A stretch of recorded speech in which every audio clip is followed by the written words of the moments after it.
Hello everyone and welcome back to our virtual Mishnah Berurah share. We're holding in Mishnah Berurah Chelik Gimel and Mirza Hashem. Today we will be learning Daf Tzadik Vav Amid Aleph. We are continuing to learn Hilchos Shabbos. We pick up today on Daf Tzadik Vav Amid Aleph, second line down, Siman Shin Hey Sif Yud Beis. Our learning should be a schus for Achenu Kol Beis Yisrael Hanisudim Batzaro Bashivya Ha'imdim Bein Bayam Ubein Bayabasha Hamakim Yerachem Alehem V'Yetzia Mitzara L'Rvacha Me'afelu La'Oira Mishibud L'Geula Hashta Bagalo V'Zman Kariv and Amar Amen. Our learning should be a schus for Refuah Shalema from Moshe Meir ben Esther Fradl, Yitzchak ben Zion ben Dusha, Tzvi ben Le'amirim, Chava Hadassah Bas Rezel Serel, Dvar Bas Shoshabina, Rivka Bas Shira Leah. They should have a Refuah Shalema B'Sayr Shar Chel Yisrael. And our learning should be a schus. The Rebbeinu Shalom should watch over all of our Yiddish brothers and sisters that find themselves in harm's way. B'chol makom shehem. So we are continuing to learn the halachas of animals. So what animals are allowed to go out with to Rishus HaRabim? It sounds so funny when you say it that way. What an animal is allowed to go out with. It's really what the owner of an animal is allowed to allow his animal to go out with to Rishus HaRabim on Shabbos to make sure that the animal, that there's no violation of the Issa D'Oraisa of Shvisas Behemtoi. Okay, moving a look to Sif Yud Beis, says the Mechaber. Loi Seitze B'Choisam. An animal should not go out, should not be allowed to go out to Rishus HaRabim with a seal. So there was some kind of a seal, some kind of device that they would put onto the body of the animal to show who owns the animal. Some kind of a badge or a medallion or something. So the animal may not go out with this chaysim. Bein shehu b'tzavara, whether the medallion or the chaysim is on the animal's neck, bein shehu b'ksusa, or whether this medallion is attached to the clothing of the animal. Let's take a look here at the Mishnah Berurah. It says the Mishnah Berurah is cut mem hey. Bein shehu b'ksusa, whether the medallion is affixed to the clothing of the animal. Now, when we speak about the clothing of the animal over here, the Mishnah Berurah already mentioned yesterday that they would make blankets or other kind of begadim to go on an animal to make sure that the animal shouldn't get dirty. That's what we learned by a sus. We saw by a chamor that there's a merdas. The chamor is allowed to go out with the merdas, with the saddle cloth, if it's put on Erev Shabbos. Even by other animals, we've seen that there are different types of devices that the animal is allowed to go out with, like a halter. So what if the medallion or the chaysim is attached to one of these types of begodim that the animal wears? So the Mechaber tells us here that the animal cannot go out with the chaysim, whether the chaysim is hanging from the animal itself or it's affixed to an article of clothing that the animal may go out with to Rishus HaRabim on Shabbos. Says the Mishnah Berurah Kat Mem Hey Bein Shehu B'Ksusa Da'av Shehu Orug Oitafor B'Ksusa. Even if the chaysam is woven into or stitched on to some kind of a garment that the animal can wear out to Rishus HaRabim on Shabbos, it's still deleka l'meichash dilma mifsak va'asi le'isuye, and therefore you would think that there should be no concern with the animal going out with the chaysam. So if we read between the lines of the Mishnah Berurah over here, what we're seeing is, at least the way the Mishnah Berurah is learning, the problem with the animal going out with the chaysam is a problem, a din d'Rabbanan, that we're afraid if the chaysam will fall off, the owner of the animal will come to carry the chaysam dalad amis in Rishus HaRabim, right? Because that's what the Mishnah Berurah is saying. The Mishnah Berurah is saying like this: the Mechaber said the animal can't go out with the chaysam even if the chaysam is stitched onto the beged of the animal or woven into the beged of the animal. And says the Mishnah Berurah, that's a bit chiddush. Even though it is woven into or stitched onto the ksus of the animal, and that would obviate the need to be concerned that it might fall off and the owner might carry it. If it's stitched on or woven into the beged, it's not going to fall off. So you would think that this should be mutter because there is no problem of dilma asi le'isuye. Afilu hachi aser, this is still aser.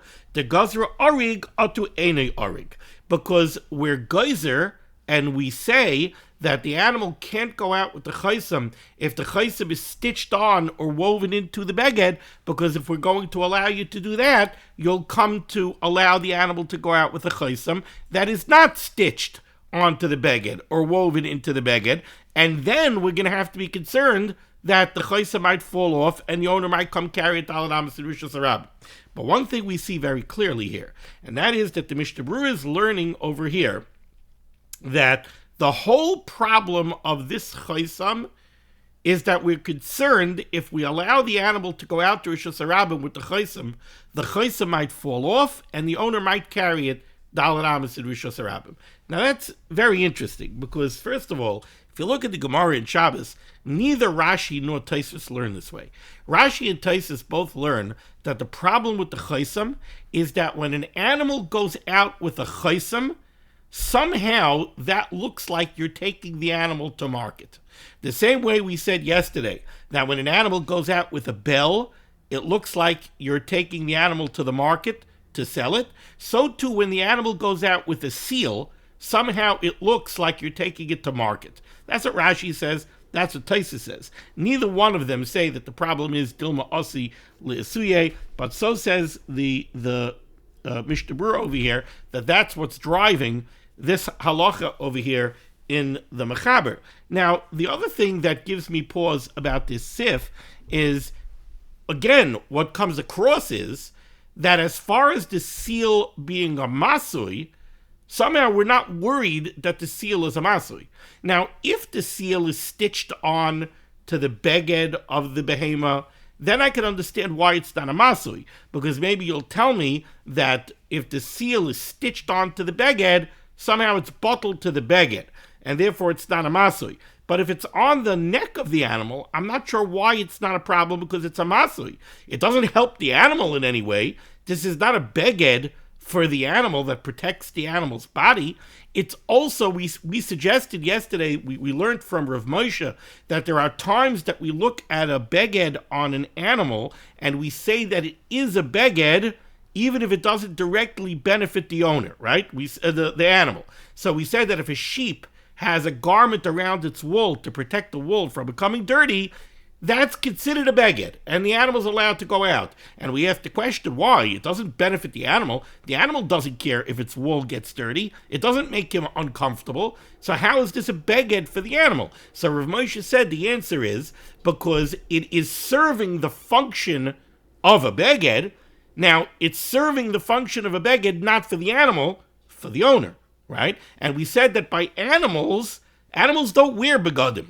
Right? So we said that an object could become a beged for an animal if it's serving the purpose of a beged, and the one who's benefiting from that is the owner. That will make it a beged for the animal. So when you put a sweater or a cloth around the wool to protect the wool from getting dirty, that is the function of a beged. One of the functions of a beged is to protect from getting dirty. That's one of the functions of a beged. So the beged around the wool of the sheep is serving the purpose of a beged, albeit for the benefit of the owner, not for the benefit of the animal. But over here, how does the chaysam serve as a beged? The chaysam is not serving as a beged at all. So I'm not sure why the chaysam is not a problem of being a masui. And yet what comes across over here is that it is not a masui. We have ancillary reasons why the animal can't go out. Either dilma osi liasuye, or because it looks like you're taking the animal to the market, but it doesn't seem to be considered a masui for some reason, and I'm not 100% sure why that would be. Moving along to Sif Yud Gimel, second line down in the Mechaber. Ein hagamol yoytze mimitol teles. A camel is not allowed to go out with a cushion that is called a mitoltelis. Now the Mechaber tells us what this mitoltelis is. For who kimin kar katan, this was like a small cushion, shenoistim tachas znavoi, that was placed beneath the tail of the animal. Now I did some looking into this. Apparently, this has to do with how you load a camel. So think about it for a minute. Camels carry very large and very heavy loads. Now, when you put a load on top of a camel, the camel is walking. The camel could walk uphill, the camel could walk downhill, the camel could lean to one side, the camel could lean to the other side. So you need multiple anchor points to anchor down the load on all four sides of the animal. So how do you anchor the load to the front of the animal? That's very simple. Bind it, have a rope or something going around the camel's neck. That will anchor the load to the front of the animal. So now, if the animal walks uphill, the load cannot slide off to the back because it's anchored to the animal's neck. How are you going to anchor it left and right? Well, you can have ropes going around the body of the animal, and you can anchor it to the top of the animal in that way. But how do you anchor it to the back of the animal? Now, why do you need to anchor it to the back of the animal? Because what happens if the camel's walking downhill? If the animal's walking downhill, the load is going to want to shift to the front. How do you prevent that from happening? So apparently what they did was they anchored the load, believe it or not, to the base of the animal's tail. The tail, obviously, it connects to the back of the animal, and apparently a camel's tail is, not just some little fly swatter. Apparently there's a lot of muscle and there's a lot of bone where that tail meets the body of the camel. So they used the tail as an anchor point to anchor the load. Now, because of this, they would also wrap the tail of the camel in cushions. They didn't want the rope to abrade the tail of the animal. Also, it seems that sometimes they would have to put a cushion on the top of the tail because the tail was being pulled forward. They would have to put a cushion over there, but it seems that is this mitteltelis. This mitteltelis is that cushion that goes around the tail. Again, reading the Mechaber, the camel cannot go out with this cushion. This is a small cushion that was placed under the tail of the animal. And says the Mechaber, the camel cannot go out with this cushion. Even if you went ahead and you tied the cushion itself to the tail.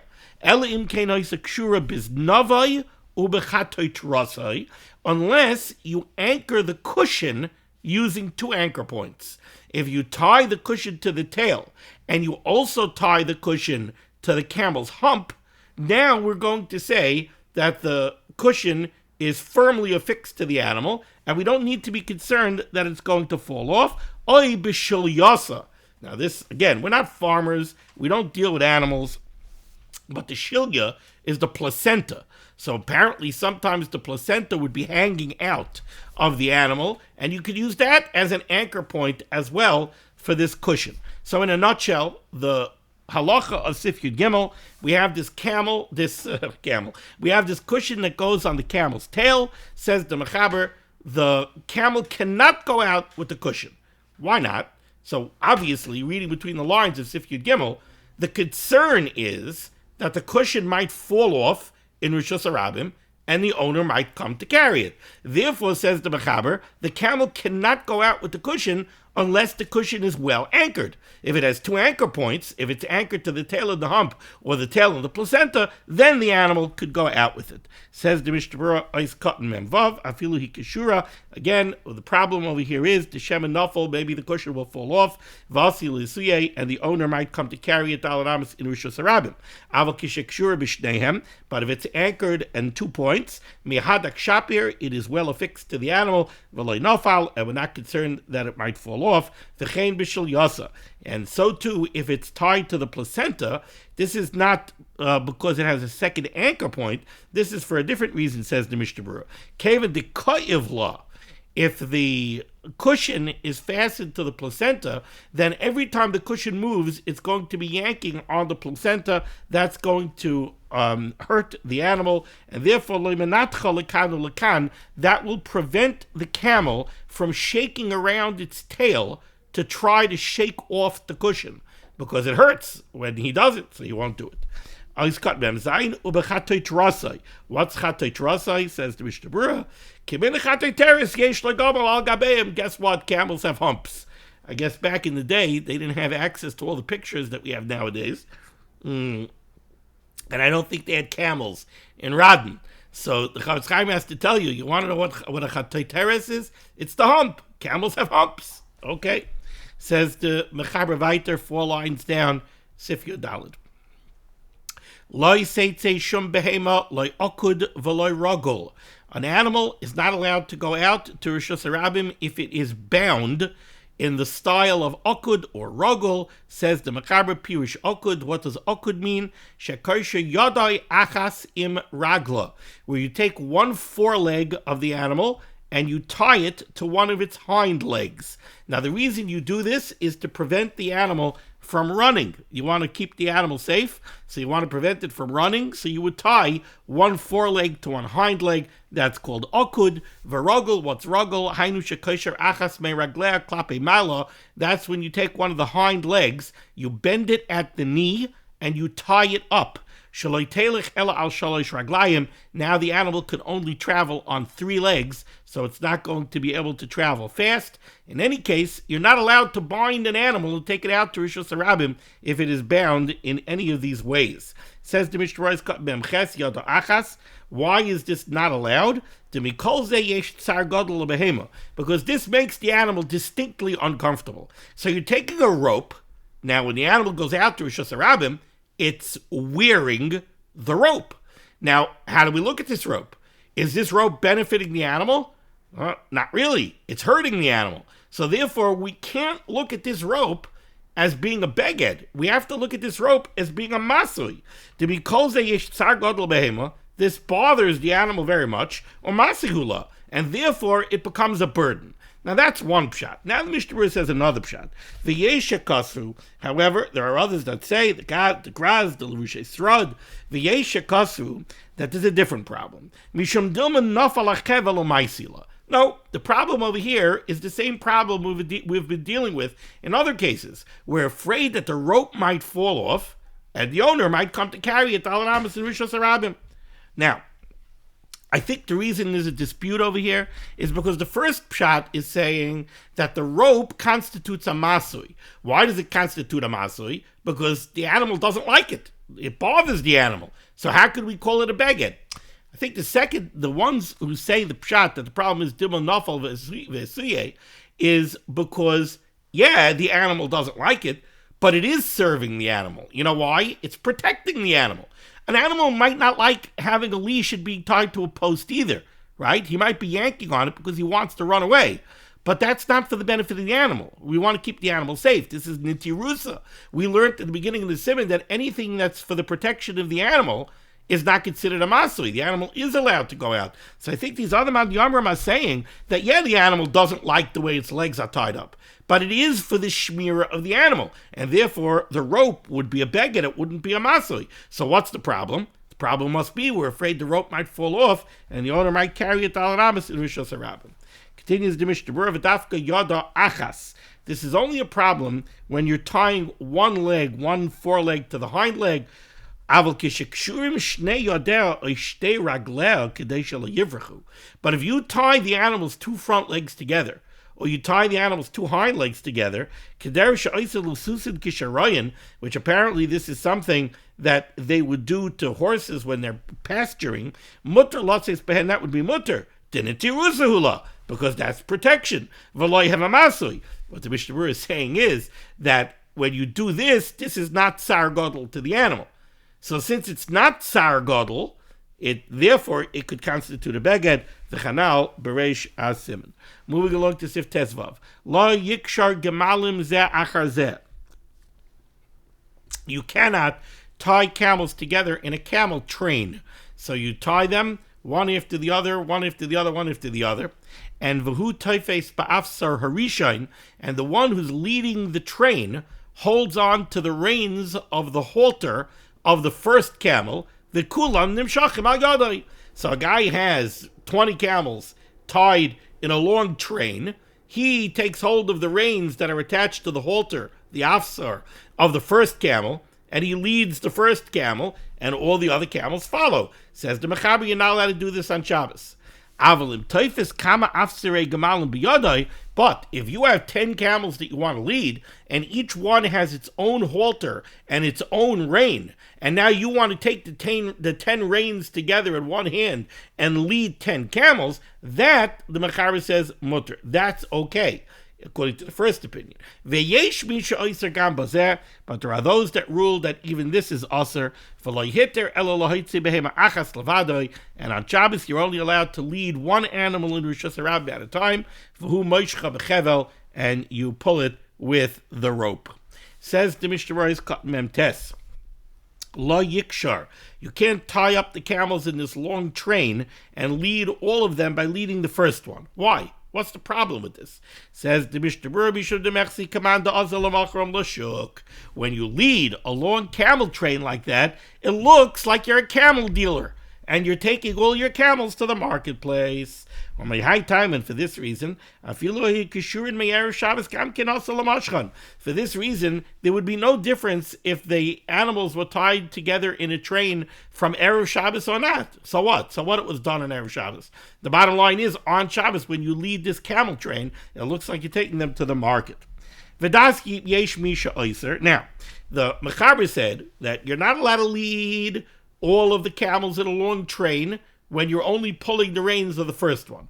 But if you have 10 camels and each one has its own rein, and you want to take all 10 reins in your hand and lead them that way, the first opinion said that that's okay.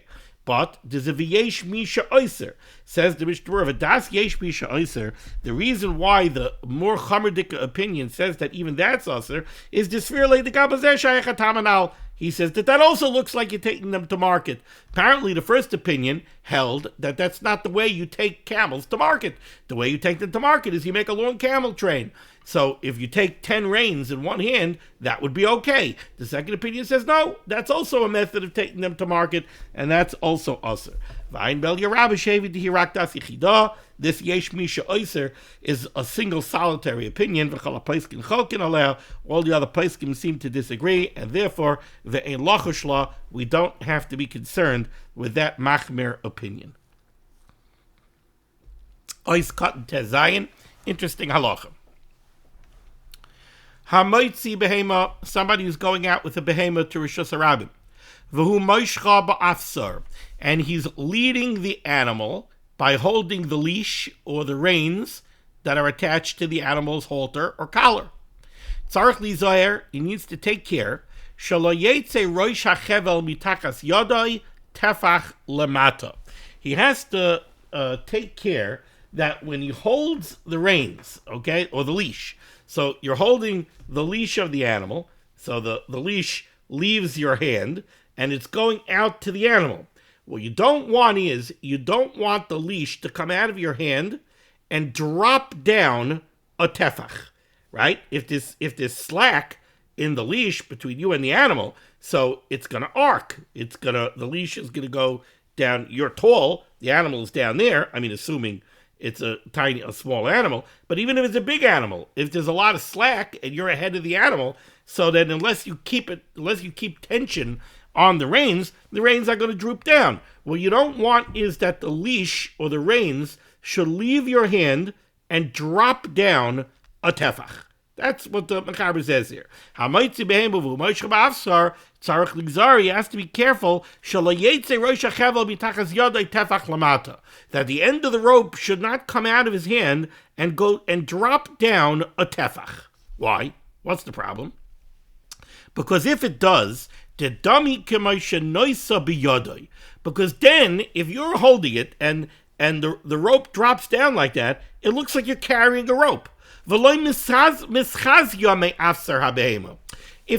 the rope leaves your hand and it drops down and then it makes its way to the animal, the onlookers, do not see the connection so much between the rope that you're holding and the animal. They see you holding a rope and they see the rope dropping down. So it looks like you're carrying a rope. So this is a Marasayan problem. So you have to make sure that it doesn't drop down like that. That's halacha number 1. Halacha number 2 of this sif, says the Mechaber, the gam also, lo yaniach harbe min hachevel ben yodoi lebehema. there should not be a lot of slack between you and the animal. Why? Kedei shelo yachbid, so that the rope should not be heavy, ad, and the Mishnah Berurah seems to take out the word shaloi, ad sheyagia b'tefach hasamach la'aretz. You don't want that there's a long distance between you and the animal, so that the rope leaves your hand, arcs down, and at some point in the arc, it is within a tefach of the ground. You don't want that. Therefore, if the rope is long and there's a lot of distance between you and the animal, or there isn't a lot of distance, but it's a long rope, so it's dropping down and it's getting to within a tefach of the ground, you should wind some of the excess around the animal's neck to shorten up the rope so it shouldn't drop down so much. Okay, let's take a look here. The Mishnah Berurah says the Mishnah is cutting nun. Tefach lamata. You don't want the rope dropping down a tefach. Nevertheless, having said that, says the Mishnah Berurah, if you look in the sugya in Masechta Shabbos, the truth is that if the rope drops down a tefach after it leaves your hand, that's really not aser. The Gemara says that it's really only aser if it drops down 2 tvachim. So why do we say 1? But the Gemara suggests, the problem is that there's a stira in the Gemara over there, and this is the way the Gemara resolves the stira. The Gemara resolves the stira by saying, really the Isser is 2 tvachim, but we want to limit it to 1 tefach, because if we don't limit it to 1 tefach, we're afraid you're going to come to do 2 tvachim. Says the Mishnah Berurah, is cutting on Aleph. Ad shelo yagia, tzarich loimer ad sheyagia. You don't want that the rope should be long and there should be slack in the rope so that the rope arcs down and gets within a tefach of the ground. Vatam, the reason for this is if the rope is going to reach within 1 tefach of the ground, the onlooker doesn't see that an animal is being pulled with the rope. If you're holding a rope and it's drooping down to the ground, it doesn't look like you're pulling an animal with the rope. It looks like you're holding a rope and you're dragging a rope along the ground. And that would be a problem on Shabbos. It's not really a problem because really the other side of the rope is connected to an animal and you're pulling the animal. But sometimes there's slack in the rope. But the optics are no good. It looks like you're just dragging a rope on the ground. That's the problem over here. So loite nira kilu habem nimshachas padia mutar machbachin into the behema elakamasli ba'alma. Says the Bechaber Sif Yud Zayin. Ein chamar. Now over here at Sif Yud Zayin, we're going to have some repetition from halachas that we learned already. The Mishnah Berurah is going to tell us why it's repeated.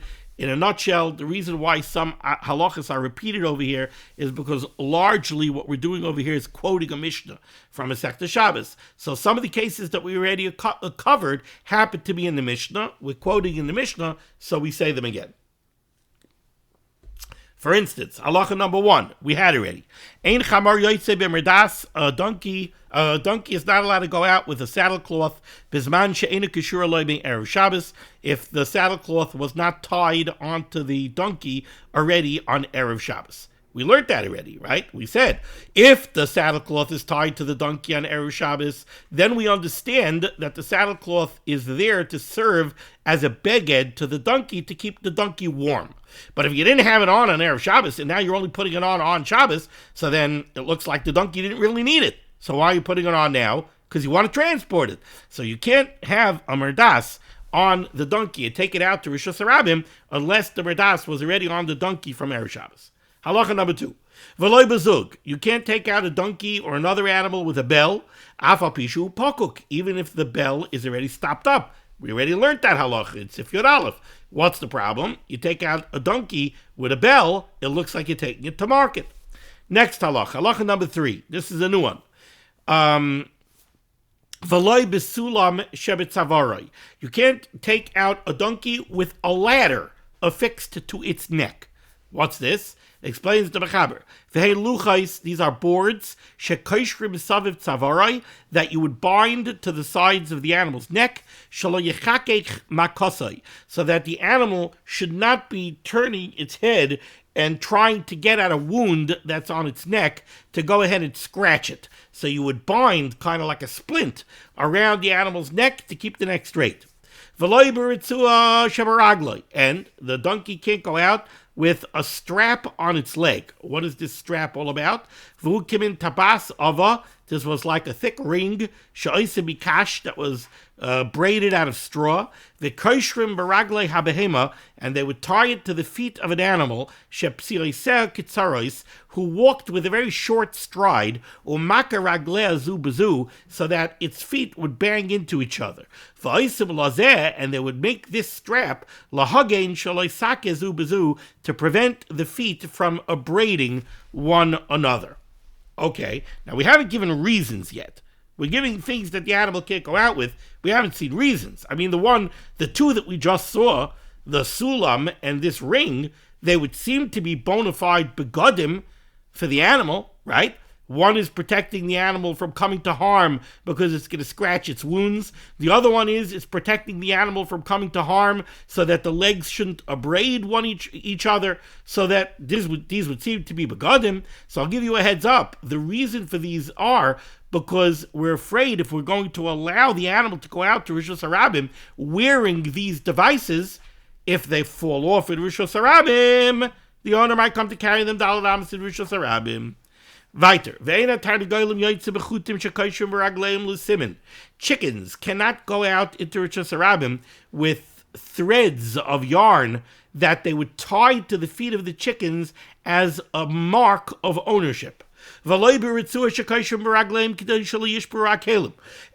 the chickens go out with straps that bind their feet together so that they can't kick up dirt and break kalim.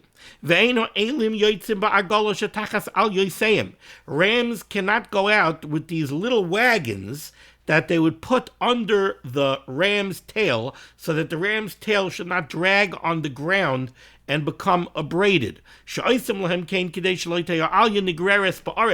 This prevents the tail from dragging on the ground. Again, this would seem to be a bona fide beged for the animal, but the animal can't go out with it because we're afraid it might fall off and you might come to carry it. Little goats cannot go out with a splinter of a certain type of wood that they would put into the nose of the goat. This would make the animal sneeze. It would make the animal sneeze. What's the point? That would cause some parasites to be expelled from the animal's nose. A calf cannot go out with a small yoke that they would place on the neck of the calf, and not with a ring that they would put into the calf's nose. This was something that would prevent him from nursing somehow. Nor can a cow, a female cow, go out with a leather patch that would be put over its udder to prevent shrotzim of some type from nursing from the cow. And the cow cannot go out with a leather strap between its horns. Whether this strap is put there for guarding purposes, or whether it's put there as a decoration. A cow or an ox cannot go out with a rope on its neck, because the nature of these animals is that they don't require the shmira of a rope, and therefore the rope would be a masui. But calves are allowed to go out with the rope, because they very easily become wild and they do require shmira. Okay, we said a lot here. Let's see some Mishnah Berurah over here. It says the Mishnah Berurah is cutting on bays.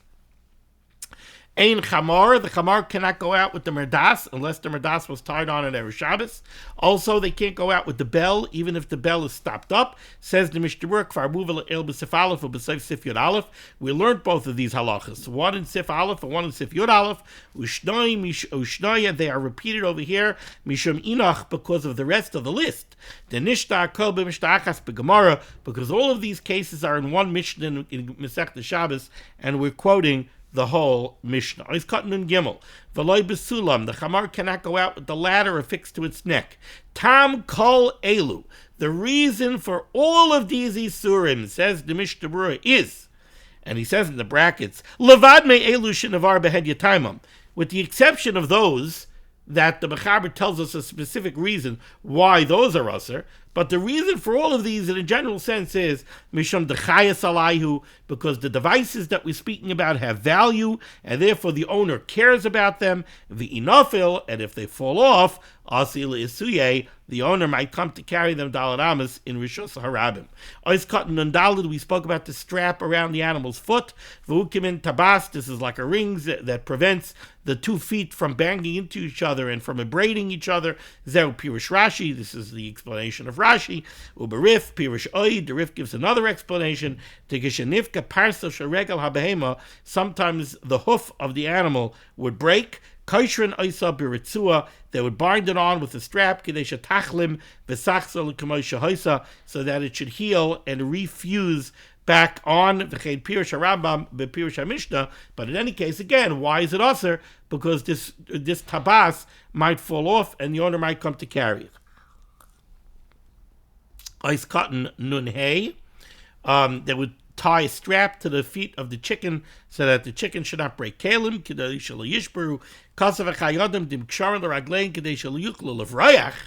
If you put the strap on the chicken's feet so that the chicken can't break kalim, well then the chicken can't go out with that strap because the strap is a masui.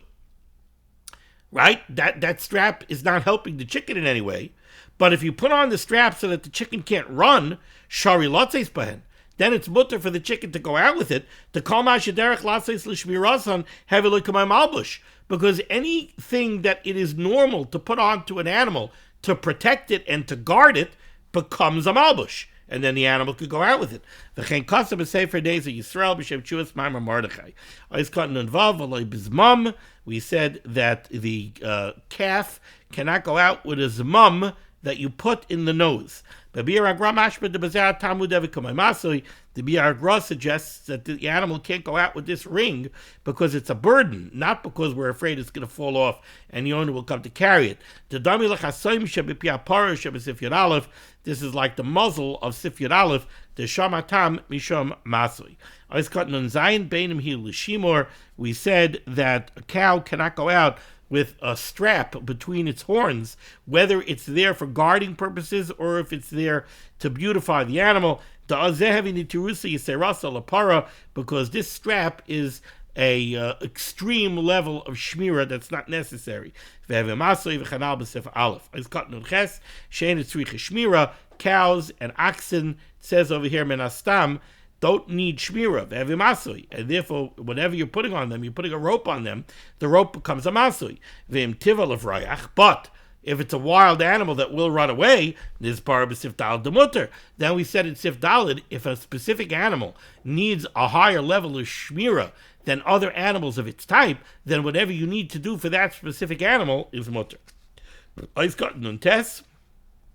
By calves, you're allowed to use ropes, mutarim, afila chevel karotsav tzavaran. You could even wrap the rope around the neck of the calf, the yuchal tafsam ba'chevel im yivrichu v'chanal b'sefalef, because you could always put your hand into that coiled up rope in order to grab hold of the calf, and therefore it is there for shmira. Let's just close out this Sif Yud Zayin. Let's see the Ramah. Top line, Tzadik Vav Amid Beis, Hagah, HaBehema Yoytze B'Kamei Mumcha LeBehema. Guess what? We learned about using a kameya for a person, an amulet that would somehow bring healing to a person. And we said that the amulet, the kameya, has to be a kameya mumcha.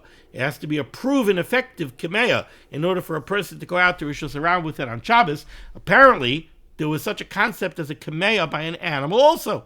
So again, it has to be a kameya mumcha. HaBehema yoytze b'kameya mumcha lebehema. A behema is allowed to go out with a kameya if the kameya is a kameya mumcha, but it has to be a kameya mumcha for a behema. So if you have a kameya that is proven to heal a person from the flu, your chicken can't wear that kameya because you want to heal your chicken from avian flu. It's not proven effective for chickens. It was only proven effective for people. But an animal cannot go out with a kameah that's not a proven kameah. It's not a kameah mumcha. Even if it is mumcha for a person. And the Mishnah Berurah explains this chilik in a very cute way. He says to the Chavetz Chaim, the animal can't go out with the kameah even if it's a kameah mumcha for people. It's still not a kameah mumcha for animals. He explains to Mishnah Berurah there's a very important difference there. A mensch